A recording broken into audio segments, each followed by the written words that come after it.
J'ai rencontré Stéphane Le Bouillonnec, le président de la Commission politique de l'Action démocratique du Québec. François. Alors, qu'est-ce qui va se passer dans les ateliers ce matin? Les gens vont se distribuer selon leurs préférences personnelles.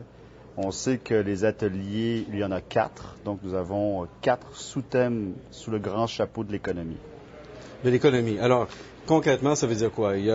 Quels sont les 4 sous-thèmes en question?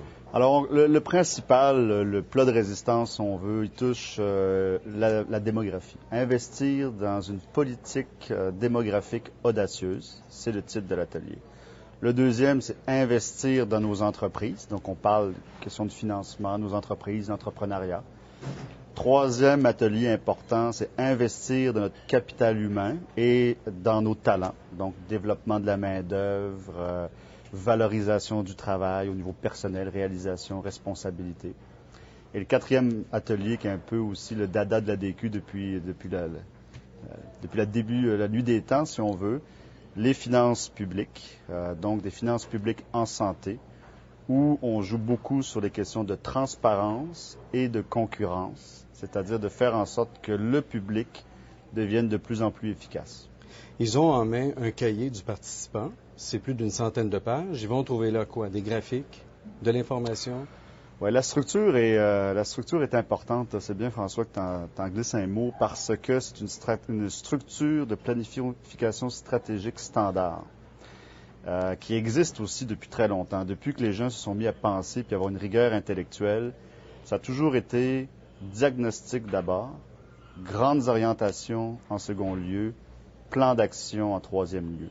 Donc, le diagnostic se veut le plus objectif possible. Donc, pas contestable avec des chiffres. Donc, les gens retrouvent ce sur quoi asseoir leur argumentaire, où les chiffres sont extrêmement importants parce qu'on est dans une société où l'information est clé. Donc, il y a un aspect vulgarisation aussi dans tout ça.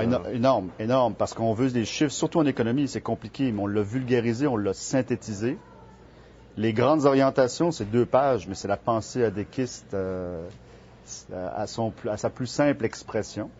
Et donc, le plan d'action, le troisième volet, séparé en 4 ateliers, c'est le plan d'action, les propositions concrètes par thème. Et bien sûr, on va sortir du congrès avec des propositions qui auront été adoptées.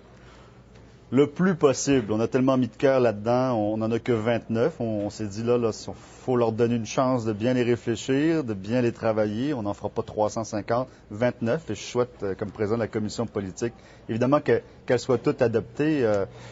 Il va y avoir sûrement des amendements, etc. Puis c'est bien, c'est ce qu'on veut aussi. On se souhaite tous un bon congrès. Merci Stéphane. Merci, François. Ça a été bon. Les gens ont participé.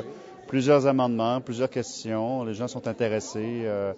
Donc, la plupart, là, sinon la totalité de nos propositions, les fameuses 29, là, c'est pas mal passé, ça a été revu. Alors, j'attends le décompte final, là, mais on est très heureux du déroulement.